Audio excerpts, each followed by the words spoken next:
स्वागत है आप सभी का। आज अभी प्री बोर्ड का एग्ज़ाम ख़त्म हुआ है, 12th के बच्चों का केमिस्ट्री का पेपर था आज। काफ़ी बच्चों ने क्वेश्चन को अटेम्प्ट किया होगा, कुछ ने कुछ क्वेश्चन छोड़े भी होंगे, कुछ ने किया भी होगा। उस पेपर को देखने के बाद आपको एक चीज़ लगा होगा कि जो नेमिंग रिएक्शन है वो बड़े इंपॉर्टेंट हैं और उनके जो न्यूमेरिकल के टर्म है केमिस्ट्री के वो बड़े इंपॉर्टेंट हैं। इसने उन क्वेश्चंस के पैटर्न को आप देखते रहेंगे और बने रहिए हमारे साथ। हम ऐसे आपको क्वेश्चंस के कुछ कंटेंट देते रहेंगे जो आपको हेल्प करेगा। थोड़ा सा मैं क्लास में चर्चा करूंगा आज पेपर के बारे में। उस पेपर में एक क्वेश्चन दिया था, मैंने देखा उस क्वेश्चन में हेनरी के क्वेश्चन आ गए पहली बार। अब तक के ऑब्जेक्टिव में हेनरीज लॉ के क्वेश्चन नहीं आते थे। हेनरीज लॉ के क्वेश्चन आए थे कि हेनरीज लॉ में KH जो हेनरी कांस्टेंट है उसका टेम्परेचर पे क्या इफेक्ट पड़ेगा। तो आपको सबको पता है कि on rising temperature Henry constant increases. अगर आप टेम्परेचर को बढ़ाते हो तो हेनरी कांस्टेंट बढ़ता है, तो उसका जो पहला ऑप्शन था वो करेक्ट था। तो KH को टेम्परेचर बढ़ाओगे तो ये क्या होगा, इंक्रीज होगा। उसमें एक क्वेश्चन दिया था कार्बोहाइड्रेट से, उसमें बेंटिक्ट करके कुछ दिया था, उसमें रेड्यूसिंग और नॉन रेड्यूसिंग शुगर पूछा था।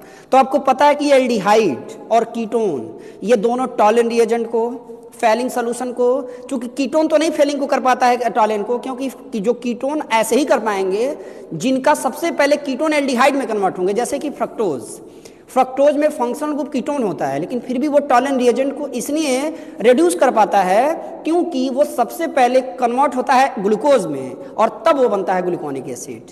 तो आपको ऐसे ही और भी कंटेंट मिलते हैं। उसका करेक्ट ऑप्शन सुक्रोज था। सुक्रोज रेड्यूसिंग शुगर नहीं है, मतलब कि ये रेड्यूस नहीं होगा, तो सुक्रोज था उसमें।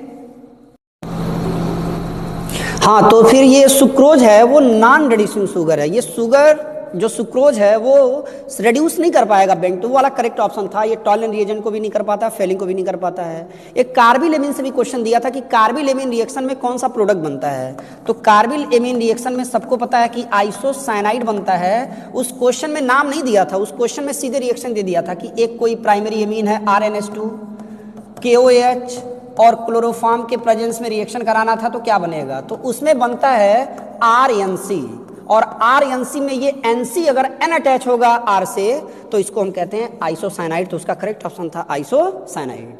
ऐसे ही उस क्वेश्चन में उसमें जितने भी ऑब्जेक्टिव क्वेश्चन दिए थे उन सभी ऑब्जेक्टिव क्वेश्चंस को आप अच्छे से देख लेंगे। उसके बाद कुछ नेमिंग रिएक्शन भी आया था, आपने देखा होगा। उसमें कैनिजारो था, क्रास एल्डोल करके था। ये बड़े नेमिंग रिएक्शन बहुत इंपॉर्टेंट होते हैं। कल मैं आपको वीडियो दूंगा, उसमें ऑर्गेनिक केमिस्ट्री के नेमिंग रिएक्शन पे चर्चा होगी, जिसमें आपको नेमिंग रिएक्शन देख पाओगे और उससे आप समझ जाएंगे। हाँ, एक क्लीमेंसन वाला भी दिया था। एक क्लीमेंसन में दिया था कि मान लो ये RCOR है और अगर ये रेड्यूस होगा ZnHg, इसको हम बोलते हैं जिंक अमलगम, और ये होगा HCl कॉन्सेंट्रेटेड के प्रेजेंस में, ये कन्वर्ट हो जाता है एल्केन में।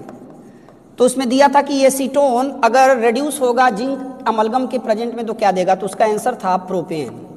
तो ये जो CH3COCH3 है, ये CH3COCH3 कन्वर्ट हो जाता है CH3CH2CH3 में, इसे हम प्रोपेन कहते हैं। तो ध्यान रहना है कि इस तरह के क्वेश्चन आते हैं। तो हेनरी कांस्टेंट से क्वेश्चन आया था, उसके बाद कार्बोहाइड्रेट से ऑप्शन में क्वेश्चन दिया था, फिर से एक एमीन से आइसोसाइनाइड से क्वेश्चन दिया था, कीटोन एल्डिहाइड कीटोन कार्बोक्सिलिक से दिया था, एक दिया था क्वेश्चन सल्फोनिल क्लोराइड का भी एक रिएक्शन दिया था, उस पर भी हम कल चर्चा करेंगे। उसको हिंसबर्ग रिएजेंट भी कहते हैं। बेंजीन सल्फोनिल क्लोराइड एक हिंसबर्ग रिएजेंट है। कुछ कल मैं आपको अच्छे अच्छे कंटेंट दूंगा, बने रहिए हमारे साथ।